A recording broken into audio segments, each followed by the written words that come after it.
Bonjour, bienvenue à cette session d'information d'Elsevier sur les ressources d'Elsevier sur la Covid-19. Je suis Christelle Portet, responsable de formation sur les solutions cliniques d'Elsevier. L'objectif de cette session est d'accompagner les professionnels de santé face à la Covid-19 en vous montrant toutes les ressources à votre disposition sur cette pathologie, à travers des ressources d'Elsevier sur la Covid-19 accessibles gratuitement à tous les professionnels de santé sans abonnement. Et je vous montrerai également comment effectuer une recherche sur Clinical Key, l'outil d'information et d'aide à la pratique clinique d'Elsevier, accessible sous abonnement par institution. N'hésitez pas à poser vos questions dans l'outil questions-réponses et dans le chat. Donc, depuis janvier 2020, Elsevier a mis à disposition un centre d'information sur la Covid-19 en anglais. Et dès mars 2020, on a proposé ce site d'information en français avec des ressources francophones et internationales. Je vais vous le montrer dans un instant. Vous pouvez retrouver des informations cliniques pour les professionnels de santé, médecins, paramédicaux, pour avoir accès aux dernières recommandations, synthèses cliniques basées sur les preuves, aux derniers articles sur cette pathologie. Il y a également plus de 253 000 articles de recherche répertoriés dans le Coronavirus Research Repository, dont 1 500 en français. Je vous montrerai aussi des sites dédiés aux professionnels de santé, les Healthcare Hub, Elsevier Healthcare Hub, sur la Covid-19, sur les vaccins également, la vaccination. Donc, je vais passer directement à la ressource en ligne. Donc, sur le site d'information Covid-19, qui est mis à jour régulièrement, vous voyez en avril, il y a une mise à jour, vous accédez à des informations sur la Covid-19, informations cliniques, à travers des recommandations de bonnes pratiques des sociétés savantes, des articles de l'encyclopédie médico-chirurgicale d'Elsevier, des livres d'Elsevier également.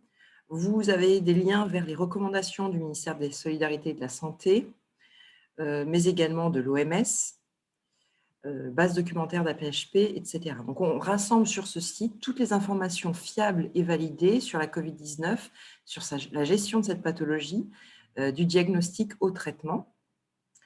Donc, voilà, vous avez des liens vers ce que je vous présenterai par la suite, le Healthcare Hub, sur la Covid-19, sur les vaccins.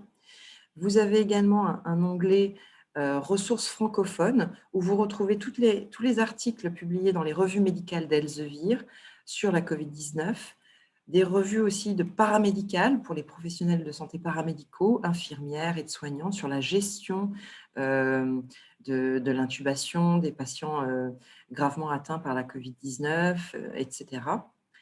Des articles de l'EMC, l'encyclopédie médico-chirurgicale, dans différentes spécialités.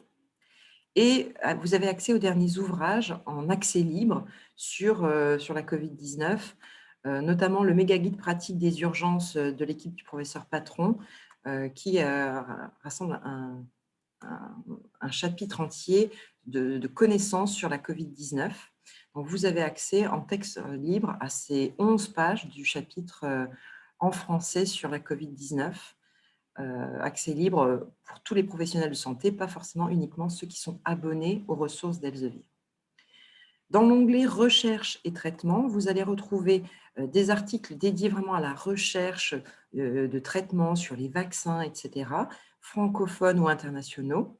Et dans ce Coronavirus Research Repository, quand vous cliquez dessus, ça vous ouvre un nouvel onglet où vous avez accès à tous les articles vraiment traitant de la recherche des traitements, classés, donc accessibles en texte intégral gracieusement, classés par année, mais aussi par langue. Donc là, si vous avez ici 167 000 articles en anglais, mais également ici 1500 articles en français, que vous pouvez consulter ici en texte intégral en ligne ou en format PDF en cliquant sur ces liens. Ensuite, vous avez un onglet Santé publique qui rassemble toutes les ressources fiables et validées publiées sur cette pathologie.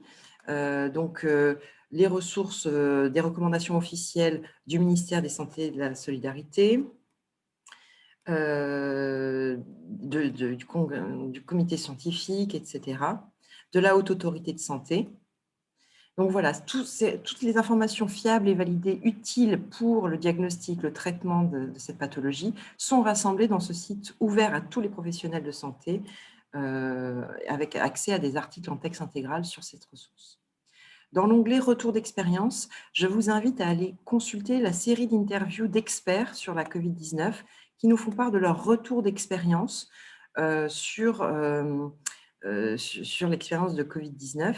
Vous avez ici des vidéos de corps médical, paramédical. Ici, voilà, l'interview vidéo du professeur Olivier B, chef de service d'hématologie clinique du CHU Hôtel-Dieu à Clermont-Ferrand. Donc, des interviews d'experts français qui nous font part de leur expérience sur la Covid-19 et des retours d'expérience sur cette pandémie mondiale.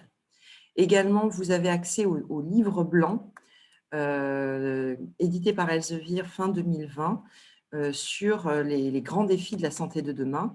Donc, c'est accessible en texte intégral. Vous avez ici, sur le lien, une synthèse des défis de la santé de demain, avec notamment un retour d'expérience sur la crise Covid-19. Voilà, dépasser les silos et coopérer, préserver la qualité et la diffusion des informations médicales, principalement en temps de crise.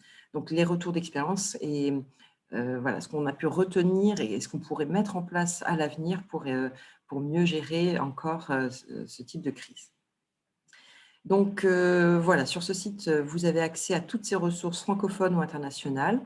Il y a des liens également vers le Elsevier COVID-19 Healthcare Hub en anglais, adressé aux professionnels de santé, avec toutes les informations sur les vaccins Covid, les différents types de vaccins, mais également des ressources pour accompagner les professionnels de santé pour faire face à la Covid-19 en soins intensifs, aux urgences, mais également pour la suite, la médecine physique et réadaptation pour se remettre de cette pathologie, notamment dans le cas des Covid longs. Et donc, vous avez différentes ressources avec des articles du Lancet et d'autres ressources qui peuvent être intéressantes et des podcasts d'interviews d'experts anglophones sur leur retour d'expérience sur la Covid-19. Donc ça, c'est vraiment le centre de ressources avec vraiment des outils pour les professionnels de santé sur la Covid-19. On en a développé un autre également sur les vaccins, Vaccine Toolkit, où vous retrouvez ici des informations sur du CDC, Center for Disease Control, sur la Covid et les vaccins, mais également des fiches d'information sur les différents types de vaccins disponibles à ce jour, Pfizer, Janssen, Moderna. Vous avez également ici la synthèse clinique, toutes les evidence-based, basées sur les preuves, sur la Covid-19, mis à jour le 20 avril 2021. Donc, tout savoir sur la gestion du Covid-19, diagnostic, traitement. Également, vous avez toute une partie adressée aux professionnels de santé paramédicaux, voilà, les infirmiers, aides-soignants, etc. Comment faire face à cette pathologie, que ce soit pour les vaccins, mais également les traitements de patients, l'injection intramusculaire, mais également l'intubation endotrachéale pour les patients atteints gravement du Covid-19. Donc, ce site est dédié à la fois donc, à la Covid-19 et aux vaccins. Et je vous montre également un site dédié aux professionnels de santé sur d'autres grandes pathologies. Donc, on a développé d'autres healthcare hubs avec des outils d'aide à la pratique sur la santé mentale, mais également des maladies chroniques comme le diabète, l'hypertension, l'obésité. Donc, n'hésitez pas à consulter ces centres de ressources dédiés aux professionnels de santé avec plein d'informations en accès libre, fiables et validées sur ces grandes pathologies. J'aimerais, avant de passer à la démonstration d'une recherche sur la Covid-19 sur Clinical Key, vous montrer ce lien vers cette fiche de présentation des 20 articles les plus consultés sur la Covid-19 sur Clinical Key en 2020. Donc, on a fait le point sur tous les articles qui avaient été mis en ligne et les plus consultés. Vous avez ici le lien vers ces articles-là en texte intégral sur Clinical Key, si votre établissement est abonné. Voilà, des ressources provenant du Lancet, International Journal of Infectious Disease. Donc, c'est vraiment intéressant de voir les articles les plus consultés sur cette pathologie, sur Clinical Key en 2020. Donc, n'hésitez pas à cliquer sur cet article pour avoir accès à l'article en texte intégral sur Clinical Key pour lire cet article d'épidémiologie clinique. Voilà, donc là, on est sur la page d'accueil, sur un article d'Elsevier sur Clinical Key. Alors, Clinical Key est un outil d'information et d'aide à la pratique clinique auquel certains établissements de santé et universités s'abonnent. Si votre établissement est abonné, vous y avez accès sur clinicalkey.fr. Vous pouvez créer votre compte personnel en cliquant sur « S'inscrire » pour vous connecter à votre compte personnel avec votre adresse email institutionnelle et votre mot de passe. Si vous souhaitez plus d'informations sur comment créer votre compte, n'hésitez pas à me contacter. Par la suite, je vous enverrai plein d'informations. Donc, sur la barre de recherche principale, on peut faire une recherche sur une pathologie, un concept clinique. Donc là, si je commence à saisir coronavirus, on me suggère coronavirus infection, vaccine, etc. Je peux également chercher par acronyme, COVID-19. Là, je cherche dans tous les contenus. Ça sera des recommandations de bonnes pratiques, des articles, des fiches médicaments. La première ressource que je voudrais vous montrer, c'est la synthèse clinique Clinical Overview, l'essentiel à savoir sur cette pathologie et comment gérer cette pathologie. Donc, c'est mis à jour régulièrement par des experts qui nous font part de leur expérience, mais également de leur lecture en termes de les dernières recommandations. Ils ont comme source les recommandations de bonnes pratiques, des articles de référence, et vous proposent les signes cliniques de cette pathologie. On a une table des matières dynamiques qui nous permet de naviguer sur les différentes parties de cette synthèse, causes et facteurs de risque, mais également les diagnostics, procédures de diagnostic différentiel, qu'est-ce qui distingue la COVID-19 d'une grippe ou d'une pneumonie, etc., etc. Et vous avez une partie traitement qui vous propose les dernières informations connues à ce jour sur cette pathologie, la COVID-19 et les traitements, avec des informations de l'OMS sur le traitement. Vous voyez ici la référence utilisée par les auteurs pour rédiger leur synthèse clinique. Vous pouvez voir les références en bas de l'article, de la synthèse, ou cliquer sur ce lien vers la référence qui vous ouvre un nouvel onglet où vous pouvez aller lire cette recommandation de l'OMS sur les soins des infections respiratoires sévères. Donc, les options thérapeutiques proposées à ce jour, donc mis à jour régulièrement en fonction de la progression des connaissances sur cette pathologie, que ce soit donc des traitements médicamenteux qui sont testés actuellement dans le cadre d'essais cliniques, et d'autres informations sur les risques des comorbidités, etc. Donc, les complications possibles et autres. Donc, cette synthèse est très complète. L'idée, c'est que vous alliez piocher des informations qui peuvent vous être utiles dans votre pratique, que ce soit en termes de diagnostic, de traitement. Vous pouvez sauvegarder cette synthèse clinique en cliquant sur l'étoile, ici, sauvegarder en haut à droite. Vous allez l'ajouter dans un dossier, nouveau dossier, COVID-19, avril 2021, pour actualiser vos connaissances sur cette pathologie.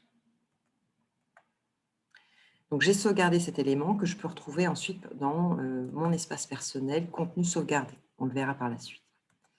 Donc, en relançant ma recherche, vous avez accès à des recommandations sur de la gestion du COVID-19 par la NICE, National Institute for Health and Care Excellence, fiche médicaments sur le vaccin ARN messager Moderna.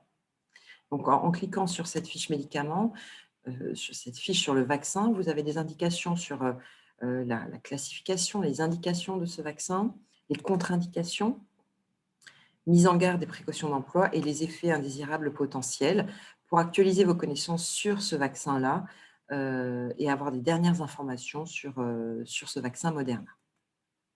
On peut également sauvegarder ce contenu-là à partir du contenu ou retourner aux résultats pour effectuer une sauvegarde des articles, des contenus qui vous intéressent.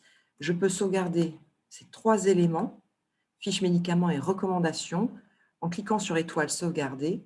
Je vais l'ajouter non pas dans un dossier existant, mais dans mon dossier COVID-19 avril 2021. Ça me permet de faire une liste de lecture personnalisée pour les consulter par la suite, mais également pour les partager avec mes confrères avec vos confrères pour partager vos connaissances et vos dernières recherches et lectures. Ensuite, on peut filtrer par langue ou par type de contenu. Si je veux voir uniquement les articles publiés sur la Covid-19, je coche les articles de revue. Et là, vous avez deux options. Soit vous voyez uniquement les articles en texte intégral édités par Elsevier, ou alors vous pouvez élargir la recherche texte intégral et Abstract Medline pour voir ce qui a été publié aussi par d'autres éditeurs. Donc ici, on voit articles de revue dans Biology of Blood, mais également, vous avez accès à des articles de revue et des résumés Medline. Je peux appliquer un autre filtre de date. Je veux lire uniquement les articles publiés sur les 6 derniers mois pour actualiser mes connaissances. Et là, vous avez appliqué filtre de type de contenu, revue et Medline, mais également par date, les 6 derniers mois. Ces articles sont classés par pertinence en fonction du nombre d'occurrences de votre recherche dans le titre, dans les mots-clés. Quand vous pouvez accéder, quand vous voyez revue, vous pouvez accéder à l'article en texte intégral en ligne. Et vous pouvez également télécharger le fichier PDF pour les articles de revue, de MC et les chapitres de livres. Donc, il vous suffit de cliquer sur le Go pour ouvrir dans un nouvel onglet le fichier PDF de cet article. Donc, je reviens au résultat. Donc, mes filtres sont mémorisés, revue, texte intégral, Medline sur les 6 derniers mois. Et vous pouvez donc faire une sélection complémentaire d'articles qui vous intéressent. Donc là, je vais ajouter ces 2 articles à ma liste de lecture.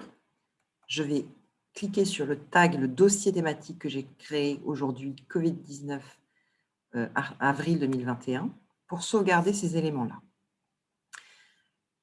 Donc là, j'ai fait une recherche dans tout et j'ai appliqué des filtres. Vous pouvez faire une recherche ciblée pour voir uniquement les chapitres de livres consacrés à la Covid-19.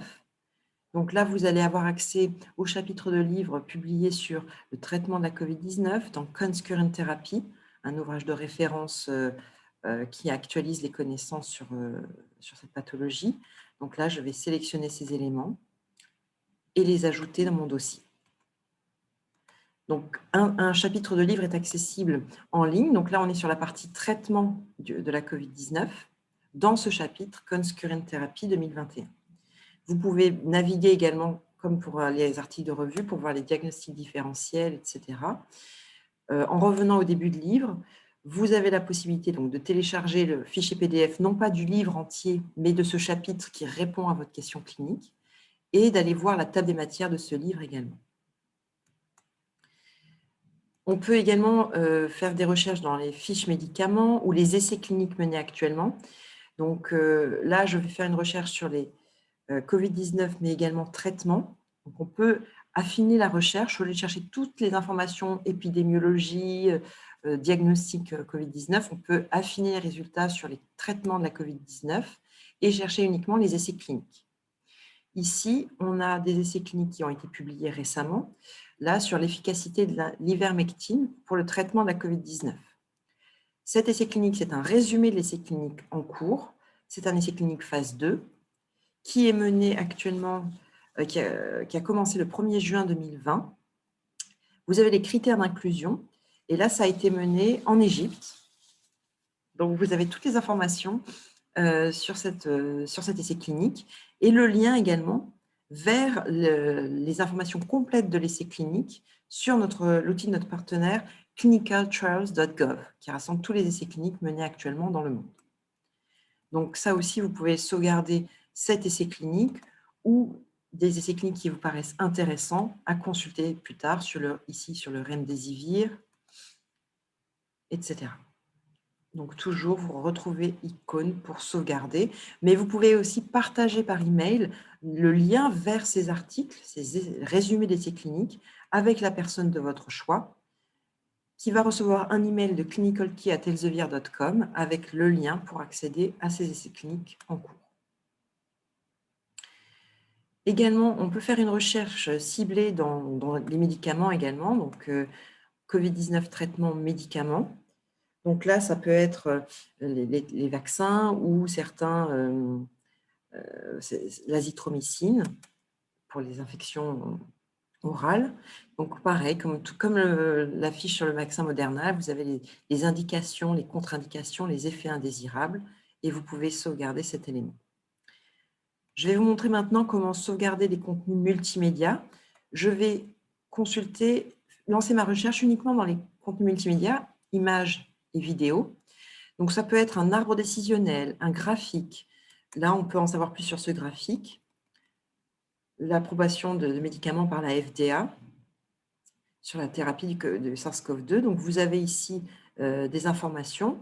Vous pouvez cliquer sur « Voir la source » pour aller lire cet article de Drug Resistance Update sur les médicaments approuvés par la FDA. Donc, en cliquant sur « Voir la source », vous êtes redirigé vers l'article source.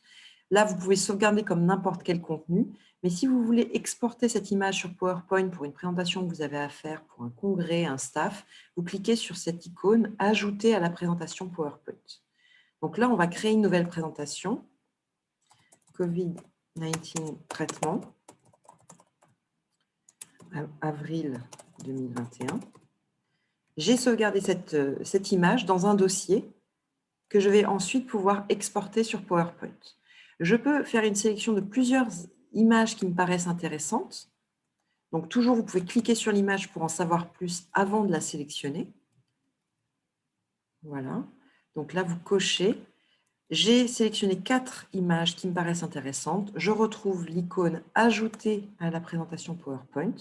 Je crée soit une nouvelle présentation, soit je vais ajouter ces éléments dans mon dossier COVID-19 traitement, avril 2021.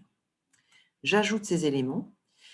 Donc maintenant, on a vu comment sauvegarder les éléments. Alors, sur mon espace personnel, j'ai mon prénom et mon nom qui s'affichent. D'abord, tous les contenus sauvegardés, articles, chapitres de livres. Vous cliquez sur l'étoile, contenu sauvegardé. J'ai 142 éléments sauvegardés. J'ai mes dossiers thématiques qu'on appelle des tags. Pour voir les éléments que j'ai sauvegardés aujourd'hui, je clique sur le dossier COVID-19 avril 2021. Et là, je retrouve chapitres de livres, articles de revues, abstract medline, recommandations, fiches médicaments. L'idée, c'est de les sauvegarder pour les lire quand vous avez plus de temps, mais vous pouvez également, donc, une fois que vous avez lu un élément, vous pouvez le supprimer de votre liste de lecture en cliquant sur « Effacer de la liste de lecture » ou partager avec vos confrères, comme on l'a fait tout à l'heure. Je sélectionne les 7 articles ou certains des articles que j'ai sauvegardés. Je clique sur l'icône « Email » pour partager par mail les liens vers ces articles, chapitres de livres, avec des confrères qui, comme moi, font partie d'un établissement abonné à Clinical Key et qui pourront avoir accès en texte intégral à ces contenus. Donc, ça peut être utile pour partager et recommander la lecture, actualiser les connaissances de son équipe, par exemple. Si je clique sur Christelle Porté, mon espace personnel, je vais dans « Présentation » pour retrouver les images que j'ai sauvegardées. Ici, j'ai tous les dossiers que j'ai créés, mais le dossier que j'ai créé aujourd'hui, on a la date qui est indiquée ici, COVID-19 traitement avril 2021, rassemble toutes les images que j'ai sélectionnées et sauvegardées. Si je veux les exploiter pour une présentation en staff en congrès, il suffit de cliquer sur le lien « Exporter » en haut à droite pour télécharger très rapidement ces images en haute définition avec également les références. Donc là, j'ouvre un nouveau PowerPoint qui prend le même titre que j'ai sauvegardé, COVID-19 traitement, et j'ai ce graphique, cette illustration. Ce sont des images en haute définition, donc je peux agrandir cette image. Elle ne va pas perdre en netteté, et je peux ajouter le texte d'illustration que je souhaite. Par contre, sont automatiquement téléchargées toutes les références, et je vous invite à les conserver par respect des droits d'auteur. Vous avez ici la source, le nom des auteurs et le titre de l'article et la référence. Voilà. Donc, c'est une fonctionnalité qui est utile pour préparer un topo pour un congrès, un cours que vous avez à donner. Voilà. Ensuite, on peut voir l'historique de recherche. Si je suis connectée à mon compte personnel, je peux voir qu'aujourd'hui, j'ai fait des recherches sur COVID-19 avec fiches médicaments. Je peux sauvegarder cette recherche pour la relancer très rapidement, les recherches qui sont importantes pour vous. Ensuite, je vais dans les éléments recherche sauvegardée, ce qui me permet, dans une semaine, de relancer directement ma recherche COVID-19 traitement dans les fiches médicaments et voir s'il y a de nouveaux résultats qui apparaissent. Voilà. Donc, n'hésitez pas à poser vos questions dans l'outil de chat. En conclusion, j'aimerais vous montrer. Donc, concernant Clinical Key, c'est vraiment un outil d'information et d'aide à la pratique clinique qui est accessible pour des institutions, des centres hospitaliers, des universités. C'est un outil qui vous permet de mettre à jour vos connaissances dans votre spécialité, mais aussi dans toutes les spécialités médicales et chirurgicales, qui peut être utilisé pour nourrir vos projets de recherche clinique ou préparer un cours. Vous pouvez faire des recherches globales sur une pathologie ou plus spécifique et accéder à des contenus utiles à la pratique, articles de revue, recommandations, synthèse clinique evidence-based, chapitres de livres, images. Et vous avez des fonctionnalités qui vous font gagner du temps, sauvegarder des contenus, les partager avec des confrères, exporter des images sur PowerPoint. Donc, voilà ce que j'ai illustré. N'hésitez pas à consulter le centre de ressources Clinical Key en bas de chaque page pour découvrir les prochaines sessions de formation qui sont proposées, les guides utilisateurs. Et voilà, donc un petit résumé des ressources que je vous ai présentées aujourd'hui. Je vais vous envoyer cette présentation. N'hésitez pas à consulter les 20 articles les plus consultés sur la COVID-19 sur Clinical Key en 2020, le centre de ressources sur la COVID-19 en français et tous les Elsevier Healthcare Hub sur la COVID-19, les vaccins, mais aussi la santé mentale, hypertension, diabète. Je vous invite à aller consulter les retours d'experts sur cette crise sanitaire et le livre blanc de retour d'expérience sur la COVID-19. Également, nous avons un partenariat avec la SPILF, Société de pathologie infectieuse en langue française, avec qui on organise un point une fois par mois sur l'infectiologie. Alors, on traite en ce moment beaucoup de la COVID-19 puisque c'est toujours d'actualité malheureusement. Mais vous pouvez retrouver toutes ces sessions du 17 décembre 2020 au 22 avril. On a sur la COVID-19, mais aussi sur d'autres pathologies infectieuses comme le VIH et autres. Vous avez ici le lien pour revoir le dernier webinaire du 22 avril en replay. Et la prochaine session aura lieu courant mai 2021 sur la vaccination. N'hésitez pas à me contacter si vous avez besoin d'informations complémentaires. Voici mes coordonnées. Si vous avez déjà accès à Clinical Key dans le cadre d'un test ou d'un abonnement, et si ce n'est pas le cas, vous pouvez recommander à votre institution de mettre en place un test et vous pouvez nous contacter ici à ces coordonnées. Je vous remercie pour votre attention. Je vais arrêter l'enregistrement.